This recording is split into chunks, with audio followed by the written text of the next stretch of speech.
kabangski, ayan, gusto ko lang i-share sa inyo ang aking pag-inom ng Shampoo Apple Juice. Charot! At yun na nga guys, gusto ko lang i-share sa inyo kung ano yung epekto sa akin ng Shampoo Apple Juice. Bali, maganda siya sa katawan. Una sa lahat, natanggal yung medyo dry skin kasi talaga ako mga guys. At parang yung balat ko is dry talaga siya. Nag-enhancement. Ayun, gusto ko lang i-share yung Shampoo Apple Juice. Maganda siya sa balat. Try nyo na. Papakita ko dito kung paano siya gawin. Kasi yung iba, nagiging para siyang candy pagka tinitimpla. Share ko dyan kung paano ko siya tinimpla. So, ayun na nga. Maganda siyang inumin bago matulog at saka sa morning. Iniinom ko siya morning at saka bago matulog. Makaka-relax din siya talaga ng katawan. Kasi nagkakaroon ako ng magandang tulog. Simula nang ininom ko siya. So, ayun na nga guys. Share ko lang. Shampoo Apple Juice. Try nyo na. Try nyo na. Try nyo na.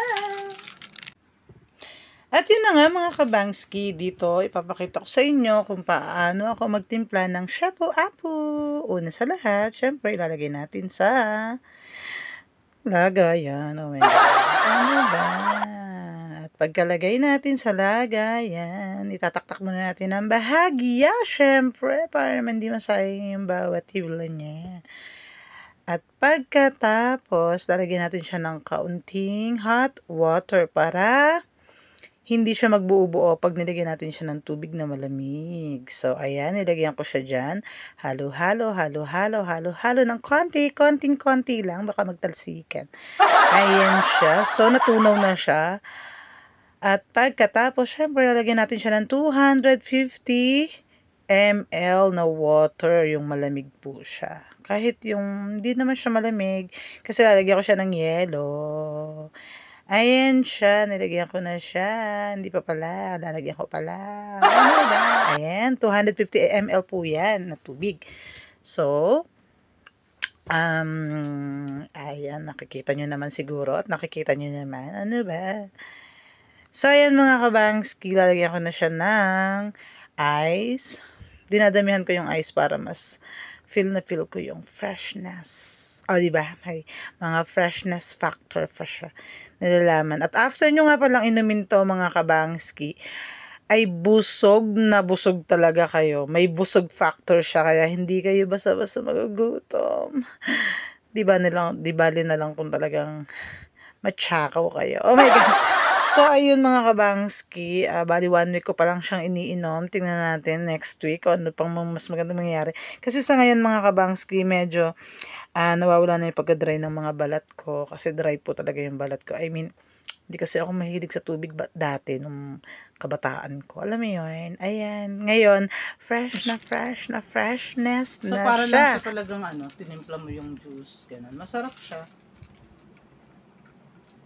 Hindi mo iisipin na para siyang gamot, hindi. Lasa lang talaga siyang juice. At may enjoy mo siya. Basta ako nilalagyan ko lang kasi siya ng yelo para masarap.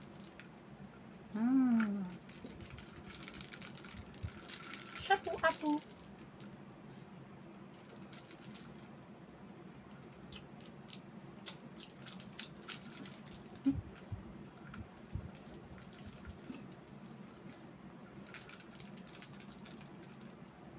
Maganda siya, promise. Maganda talaga siya. Dapat nga, dati pa no.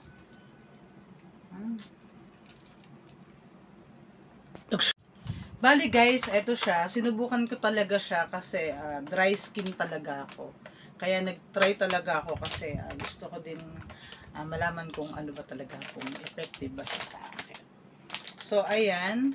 Paano siya gawin? Panoodin nyo kung nakinig kayo.